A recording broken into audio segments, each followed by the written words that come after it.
अन्न का संकट हमारे क्षेत्र में पैदा हो जाएगा। और साथ ही जो अटल प्रोग्रेस में जो पहले चंबल एक्सप्रेस वे के नाम से बनाया जा रहा था, हम ऐसा मेरा मानना है। साथ ही जो अगर हम इस अटल प्रोग्रेस वे की बात किसी भी प्रोजेक्ट के लिए नहीं है तो वो प्रोजेक्ट रद्द किया जाना चाहिए। और इसमें तो लगभग 95% किसानों की सहमति नहीं है। तो सभी वरिष्ठजनों का और सभी का यही इसमें मांग है कि अगर, और मैं अब नरेंद्र सिंह जी को देता हूं, एरिया में निकल रहा है जहां जमीनें कम है।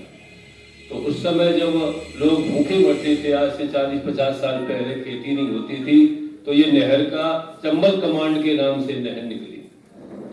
अब ये उसके बाद में ये अभी इसको कलेक्टर साहब मनोज शर्मा जी थे, उन्होंने कहा मैं एक ऐसा प्रोजेक्ट बना रहा हूँ कि यहाँ लोग याद करेंगे। मैंने कहा साहब क्या है, ये चंबल एक्सप्रेस हम दे रहे तो आप लोग याद करेंगे। तो ये तो बहुत अच्छी बात, और उसकी घोषणा हुई, सभी लोगों ने सराहा कि बहुत अच्छा है, बहुत अच्छा है।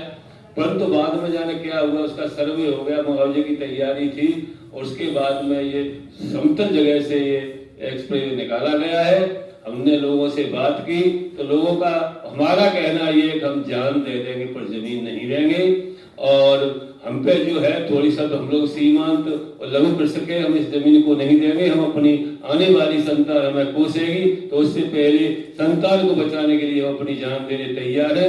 हमारा पूरा क्षेत्र क्षत्रिय महासभा क्षेत्र है, सब अपनी जान देने पर उतारू है, पर जमीन नहीं देंगे और सभी क्षत्रिय उसका मिलकर विरोध करेंगे।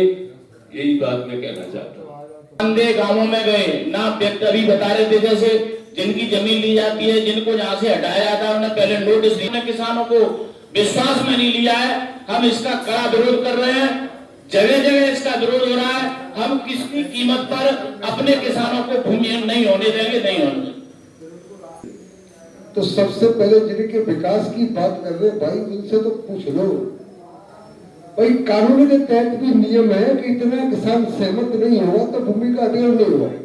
ये सरकार भूमि अधिग्रहण को दता बता करके बड़े तानाशाही तरीके से, जो सारे देश का देश ने चला रखा है, बड़े तानाशाही तरीके से हमारे चंबल के किसानों को बर्बाद करना चाहती है। साथियों, मैं बताना चाहता हूँ, वर्तमान स्थिति में जो हमारा नौजवान पलायन कर रहा है, वर्तमान स्थिति में हमारा नौजवान पलायन कर रहा है, क्यों?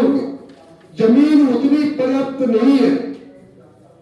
छोटे काश्तकार हो गए, 5 बीघा 7 बीघा का काश्तकार है, उस जमीन को भी सरकार ले लेगी तो क्या नौजवानों को युवा पहले से ही पलायन कर रहे हैं, स्थिति भयानक हो जाएगी।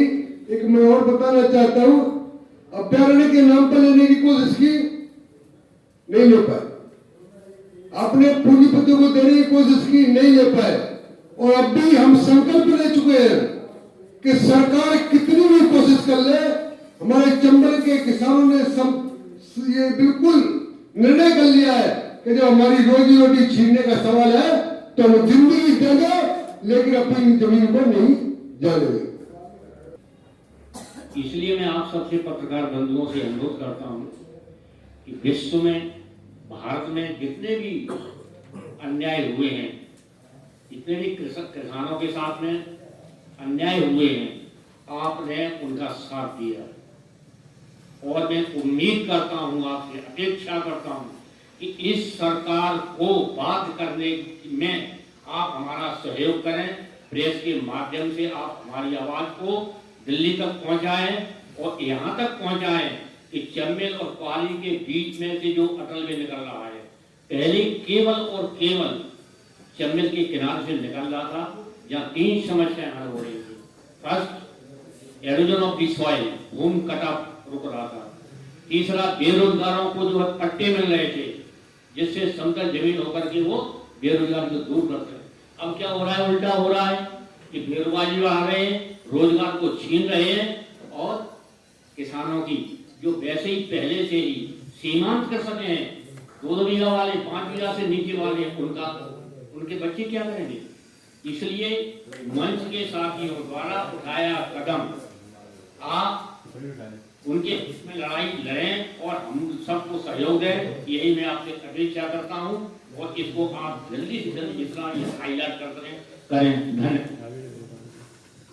जी ने जो बात सहयोग हो रहा है इस मामले में, जितना बड़ा आंदोलन और जितनी बड़ी सभाएं नहीं हो रही है उससे ज्यादा बड़ी सभाएं समाचारों में दिखने को मिल रही है।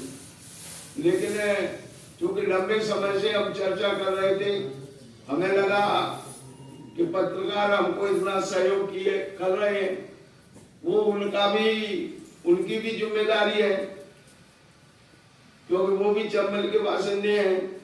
जमीन जाएगी तो ये हमारे शर्मा जी बैठे हैं, ये गुड़ा के रहने वाले हैं। इसकी चौड़ाई वैसे भी बहुत कम है, लंबाई में बसा हुआ जिला है, और इस लंबाई में अगर आप इतनी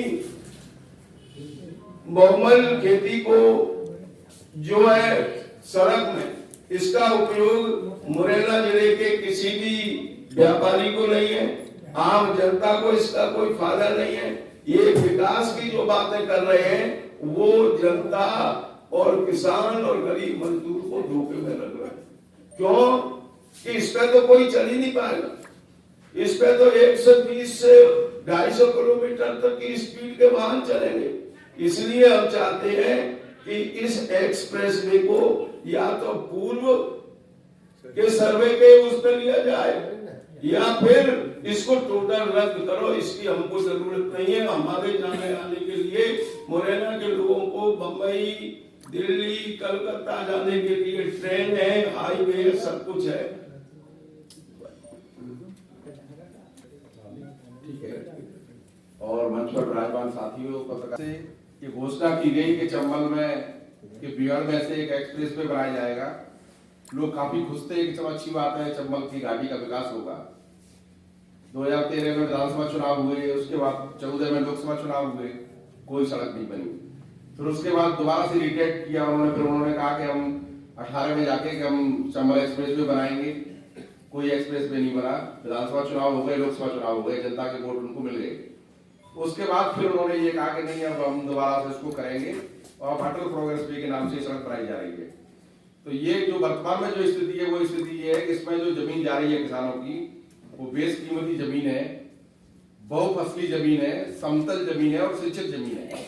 एक समय था जब यहाँ पर लोगों के पास खाने के लिए दाने भी नहीं थे, रोटियां भी नहीं थी।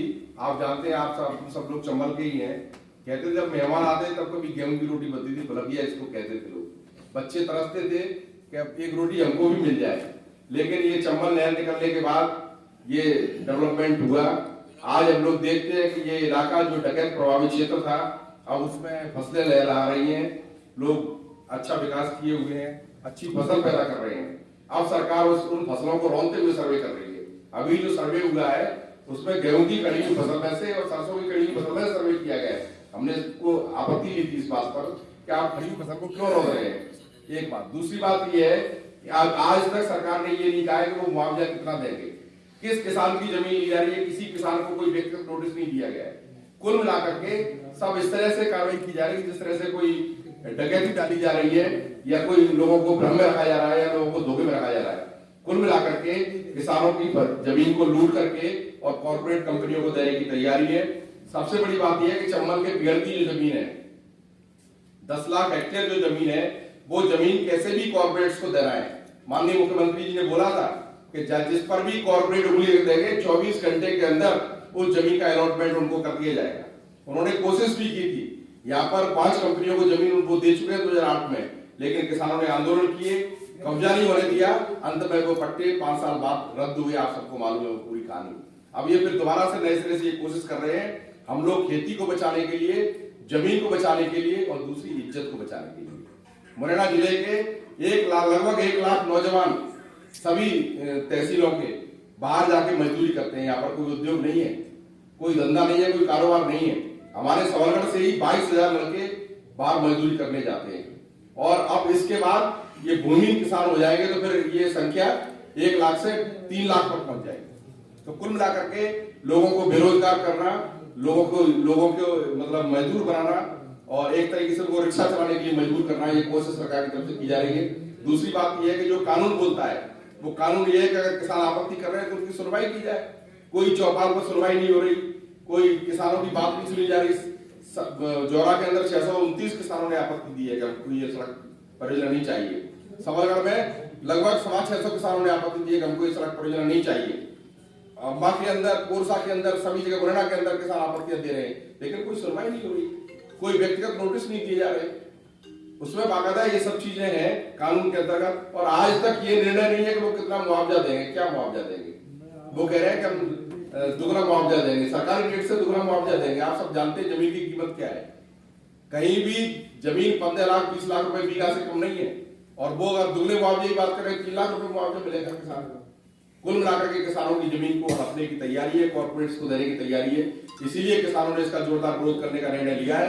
हम सरकार को ये कहना चाहते हैं कि अगर वो हिसाब इसको रद्द नहीं करेंगे परियोजना को, तो जोरदार आंदोलन किया जाएगा, रद्द करने के लिए सरकार को बाध्य किया जाएगा, मजबूर किया जाएगा। ये हम लोग कहना चाहते हैं कि ये आपके बीच में ये प्रेस हैंडआउट जो बटेगा, उसमें हमने आयुक्त के कार्यालय की डेट अभी तय नहीं की है, क्योंकि अभी हम लोग अभी तहसीलों में दे रहे हैं। उसके बाद डेट जैसी डिसाइड होगी तो आदरणीय गजराज सिंह जी उसकी घोषणा करेंगे।